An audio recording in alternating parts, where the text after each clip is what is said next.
What is up? Happy Sunday. Got a lovely upper body day. Got some chest, some arms, some shoulder, you know, all the beach muscles, all the sexy muscles.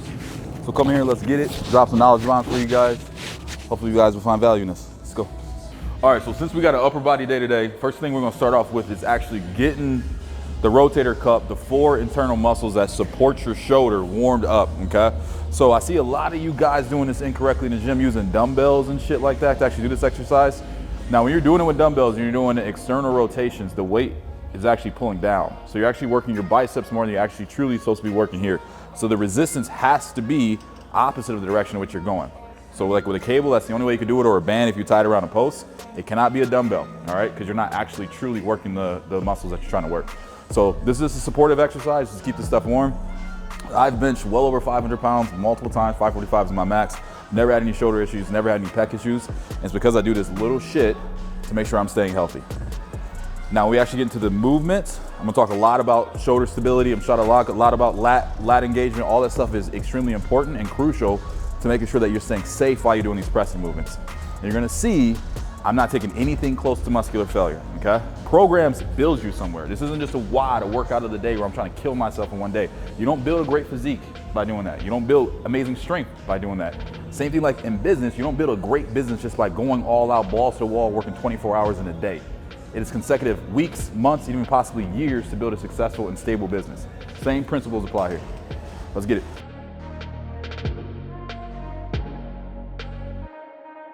All right. So we're gonna start off, we're gonna warm up, keep shit really light to start. We wanna warm up, so depending upon like your working weight, you wanna work backwards, all right? So if you plan to work like 60, 70, or 80 pound dumbbells, you're gonna start off with probably like 30 pounds, then jump to 50s, and then jump to like 70s without like your first working set. So I'm gonna be working with those little guys over there, the ones that don't get a lot of love and attention over here in the corner.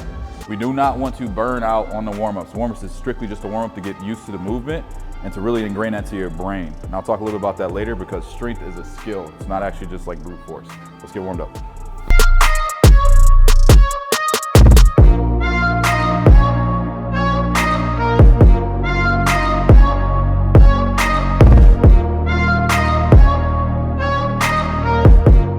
So a couple things I want you to pay attention to there.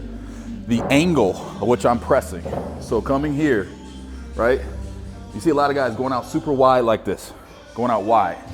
It's a lot of stress on that pec minor, right? That's what guys, oh, my pec kind of hurts when I'm pressing. A lot of stress on your internal deltoid, the things that we were just warming up there, so your 4 rotator cuffs. And that's where people get all the shoulder injuries from pressing. This, you want to turn that elbow inside. Almost think about like you're trying to take your armpit and drive it down to your pocket. Because in that lats engage, and the elbows are coming more inside to the body, towards the lats. That's gonna be much safer. It's gonna put all the emphasis on the chest when we're coming down, okay? Don't come in here and try to do this shit right away. Do not. Strengthen the body to make sure that you are supposed to be symmetrical, everything's supposed to be aligned correctly, and over time you build strength in your work capacity because you have to be strong in order to get shredded.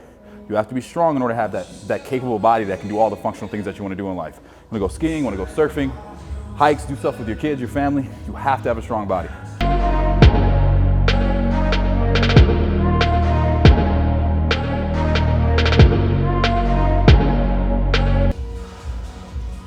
All right, so now I gotta get ready for the big boy stuff. So this one I'm not just gonna grab them, we'll roll these guys down here because it takes a lot of energy to move 300 pounds and I wanna be smart and efficient.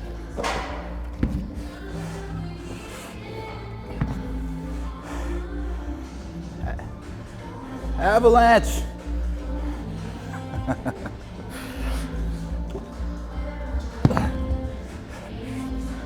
What do they say with a tree falls timber?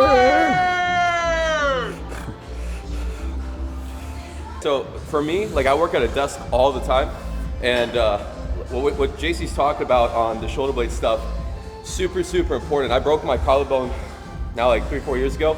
I had surgery, I had no nerve feeling here, and when I was recovering, I couldn't do any types of pressing. I actually, when I got into lifting, it was to do powerlifting, and my break happened a week before my first powerlifting meet.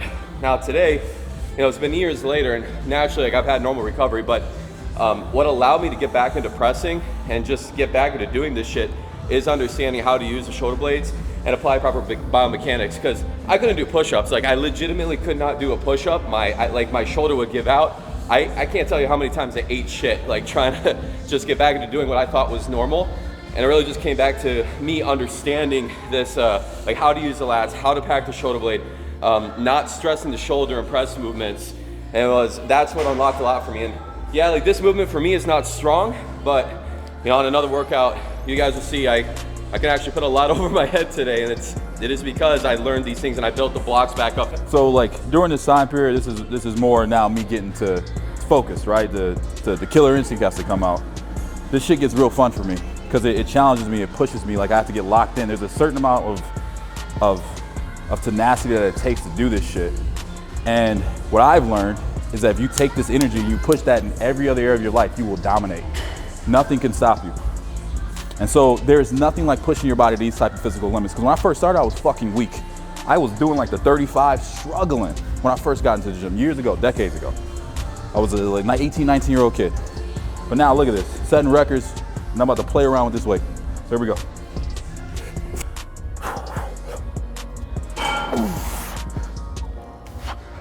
Oh yeah, man, this is light, baby. This is bigger dumbbells. How many is that? 8? 7, 8. Oh.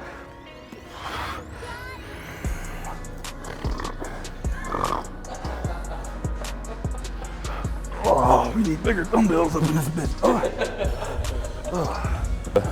I used to be a trainer on the gym floor, right? And I've worked alongside hundreds of trainers throughout the years when I used to train strictly in the gym floor. And one thing that used to really piss me off was when a trainer was working with a client and they weren't actively involved in the set. Like you see how I was down there with you. You see how I was down there focused. I wasn't fucking around on my phone. I wasn't looking around, listening to fucking music. No, like I am here to win with you. I'm here, like your success is my success. And it's like just being here with you and being back in that environment again, like snaps you back into that. Yeah. It's like we're going to win together. Like if I see you got more left in the tank there to which we can hit within our means, I'm gonna make sure that we get there. I am locked in there with you. So there's a little, like a little flashback to me. Like these fuckers didn't want the clients to win. You ain't gonna win fucking around on your phone, bro. So let's talk rep ranges for a little bit. So I'm sticking around the 10 rep range. So he's gonna lean a little bit more towards hypertrophy. He's going more to 5. Just gonna build more towards strength. Now, ultimately, training close to muscular failure, so having like 2 to 3 reps left in the tank, no matter if you're doing 5s or 6s, 10s or 12s or 20s, is going to lead to hypertrophy. But there's a better adaptation to do it if you want to strictly train for a specific outcome. Meaning, if you want to have greater endurance, push towards the 15s and 20s. If you want greater strength, go to 4s and 6s. Leave a little bit left in the tank. If you want strictly just hypertrophy, 10 to 15 is where you want to live at. This is my favorite part.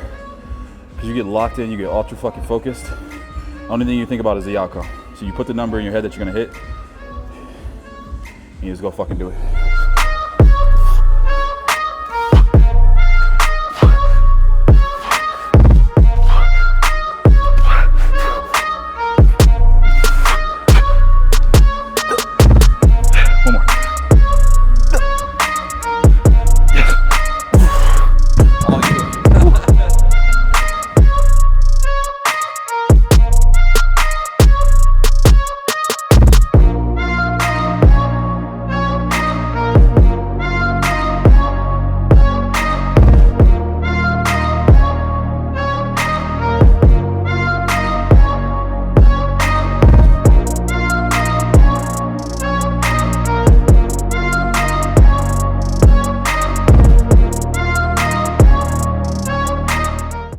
So one of the most common misconceptions that I get when guys first come to me and they're getting into the gym is that they want to go to muscular failure.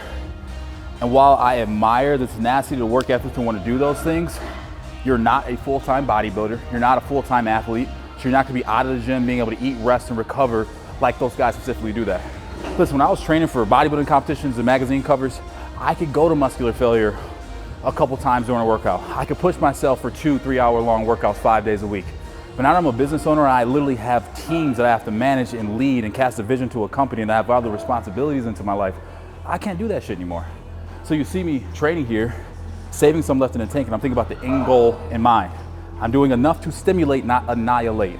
Okay, stimulate, not annihilate. Because there's other shit that I have to do and other responsibilities that I have, and that's the mindset you need to have when you come here. Stop trying to take stuff to muscular failure. It's not how you win in this game.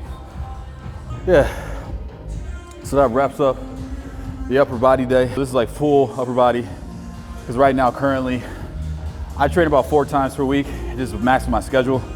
I can't do 5 days a week, 2 hours. My workouts are about 45 minutes to an hour, 4 times per week.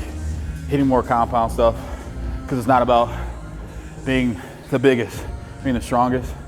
It's about doing this so I show up to other areas in my business, being a better leader. That's what it's about for me now. It's a different goal. Yeah.